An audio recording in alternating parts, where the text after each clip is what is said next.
Welcome everyone to the final round of the Tata Steel Masters 2025. On your screen is Arjun Erigaisi, the man who has had not particularly great tournament here until the penultimate round.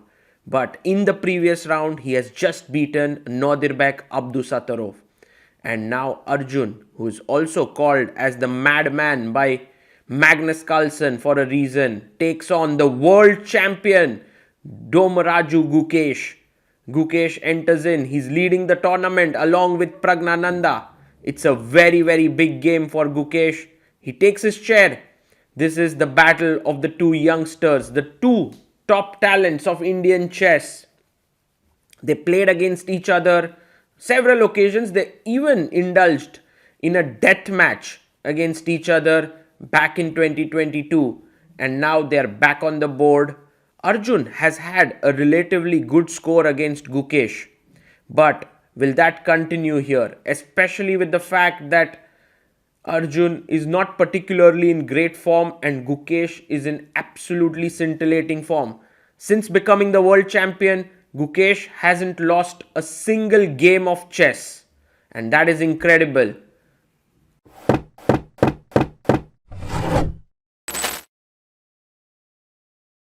And we are about to begin. Shake of hands and Gukesh opens with 1 e4. What will Arjun play next here? Will he go for the Sicilian? Will he go all out? No. He decides to be solid. He plays his pawn to e5. Knight comes out to f3. And Arjun plays his knight to f6.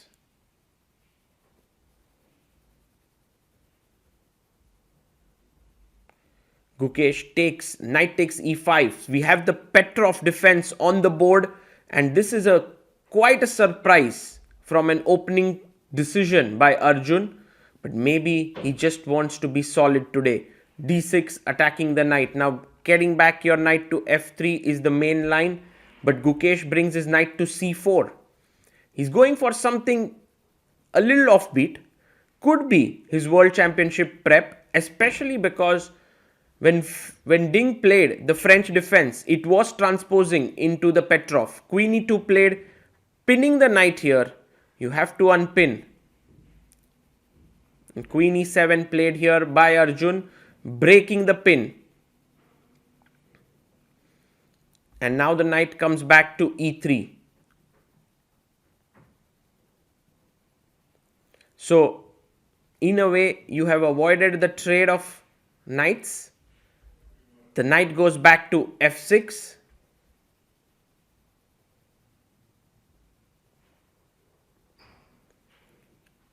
And let's see how Gukesh continues now. He goes knight to c3. He's looking at the d5 square with both his knights, trying to attack the queen, trying to pressurize the c7 point. And he gets up. Arjun plays knight bishop e6 after quite some thought. So Arjun may be getting out of his prep here. But it's an interesting position now. g3 played. So bishop wants to come to g2. I would imagine that you could put your pawn on c6. But then where will be the b8 knight going? So knight c6 is what Arjun prefers. He gets his knight out. And bishop g2. The bishop is on this long diagonal.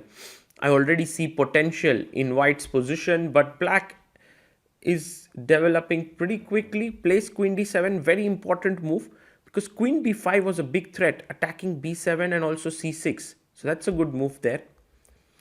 And the players are following the game between Richard Rapport with the white pieces and Wei. Short castle here. And he goes long castle. Whoo! This is going to get exciting, and Gukesh instantly plays b4, showing that he's prepped. You have Vincent Keimer, Gukesh is second, looking there. Thai-Dai 1, waiting, Noggerbeck move. The game is getting so exciting. Arjun decides to not take the pawn, pushes this pawn to d5. But now this pawn is attacked by both the bishop and knight. So Gukesh clearly is going to push the pawn forward. He pushes b5. And now the game between Wei, Richard Rapport and Wei went knight d4, attacking the queen here. Let's see what Arjun does. Arjun plays his knight to a5. He prefers to put his knight on the side of the board. And Gukesh seems to be doing well now. The most important thing is to avoid black from pushing the pawn. So Gukesh pushes his own pawn forward, blocking the black pawn, d4 on the board. And now bishop h3. Here comes an important moment in the game. Gukesh can play bishop f3, an truly incredible move. Giving up an exchange, putting the queen here, putting pressure on d5, and white is better. But instead Gukesh prefers to take the bishop. Maybe not the best decision here, but bishop f3 was such an incredible move. It just goes to show that chess is so rich. You can sacrifice an exchange just like that. Now Arjun takes, and the queen is notoriously close to the white king. Also the threat of h5, h4 is quite intense here. Gukesh plays his queen to f3, and he would like to maybe trade on g2, but look at Arjun here. He's going all out. He's even ready that the pawn on d5 be sacrificed. Now important to take here with the c knight, because then your knight can come to f4 to kick the queen away. But instead he takes it with the e knight. And here the difference is that after h4, if you play knight f4, the f5 square is no longer controlled. So queen f5 is a very strong move here. Let's see if Arjun pushes his pawn forward after knight takes d5. Yes, he does. Brilliant move here by Arjun, trying to open up the position. Here he wants to open the h file up, and Gukesh has to tread very carefully now. He takes the knight on f6.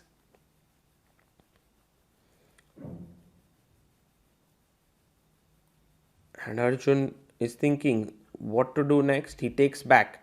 Clearly you couldn't take hg3 here because of queen g4 check, and the queens would have been traded. So gf6 first. And Gukesh plays rook d1. Maybe a better move was queen g2, coming back and trying to trade queens. Because after rook d1, the problem is that the h file now will open up. And Arjun has a great position here. So take on g3.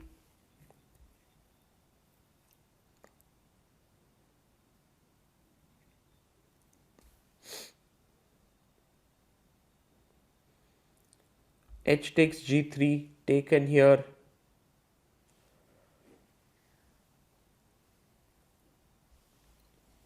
And it still feels like the attack shouldn't go through, because check, king f1, check, you trade queens and then the king comes up.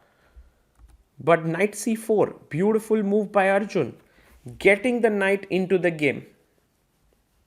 And perhaps now at least you should trade the queen here, but the position, Arjun's not going to trade queens. Bishop f4 comes out. Now the bishop is active here. However, if Gukesh manages to find bishop h6, it would be huge, because after takes, rook takes, you can triple down the h file.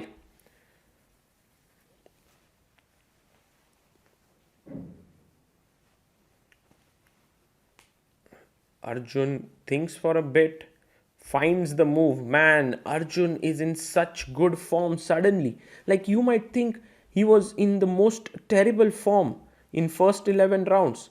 But suddenly, in round 12 and 13, he's a changed man. He's a different man. Gukesh takes on h6. Well, Gukesh has to realize that this position is slowly and steadily getting out of his grasp. One of the beautiful tactics in this position is, observe carefully guys, queen h2, king f1, knight d2 fork. When you take with the rook, I give a check, you trade, rook takes, king moves up, and I win your rook. This is actually a very important trick that exists in the position. Finally, Gukesh is like, I need to trade the queens. Of course, Arjun's not going to trade. There is no chance in the world that he trades queens here. Queen h5 played. Fantastic move. The queen is looking at d1. He's going to triple here down the h file.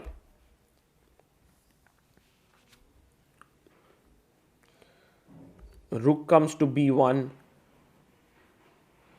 And you do notice that this b5 pawn, this just pushing the pawn in the opening has its repercussions. The knight is beautifully perched on c4.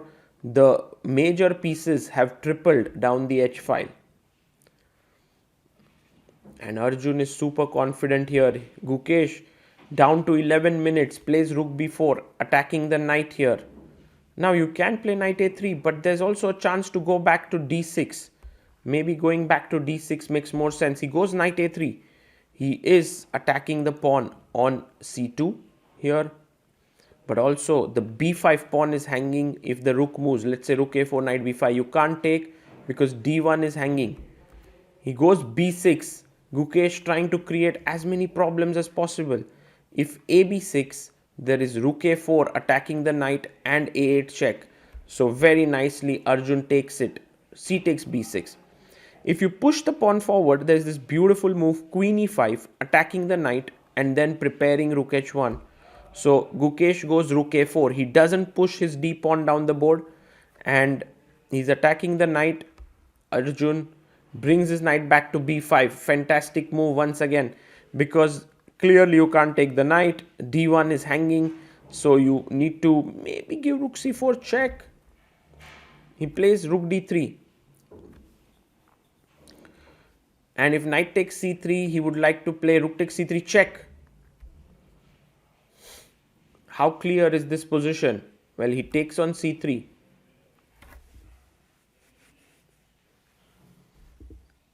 And now an important moment here. Gukesh takes on c3 back. And the important point here to note is that if king b8, then maybe g4 and later you have some queen g3 check ideas. It's important to go to d8. But how difficult it is to put your king in the center in such positions. It's not at all easy, but he finds it. Arjun finds another amazing move. What a move this is. And now the threat is queen d1 check with game over. He plays f3. Pushes his pawn to f3.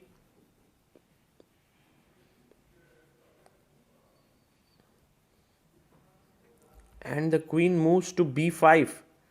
Wow, what a move here. Attacking the rook, attacking here. Incredible how Arjun is using the entire chessboard to maneuver his pieces. Rook takes a7 played. And what's going to be the move? He goes rook h1. Beautiful. If you take on h1, I go queen b1 check and win your queen. Just like that. So king f2 played by Gukesh. And now rook h2. You pin the queen and it's game over, guys. Gukesh there looking at the board and resigns his first loss as the world champion as the arbiter comes in, puts on the board Arjun Erigaisi. What an unlikely result this is. Gukesh playing in top form, close to 2900 performance, succumbs to Arjun in the last round. But this just goes to show how good Arjun Erigaisi is, and Gukesh, a very nice moment there, in spite of losing, initiates the analysis with his opponent. Clearly they both are good friends of each other, they know each other well, they're part of the Olympiad team, and here they're analyzing what could have been done better.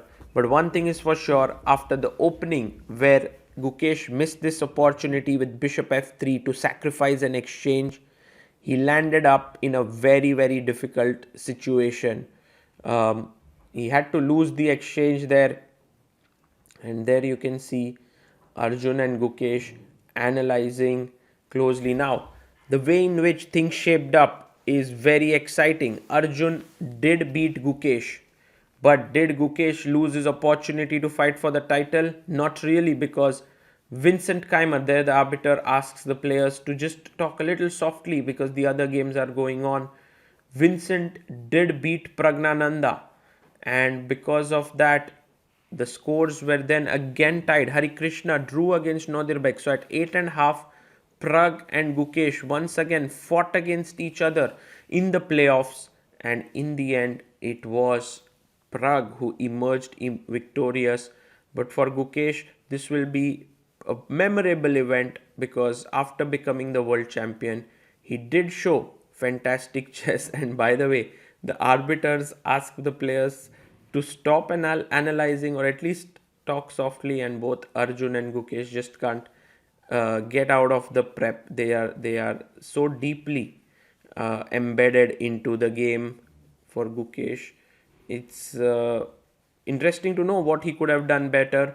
But all in all, great game by Arjun Erigaisi and a fantastic comeback to beat Abdusattorov and Gukesh in back-to-back rounds.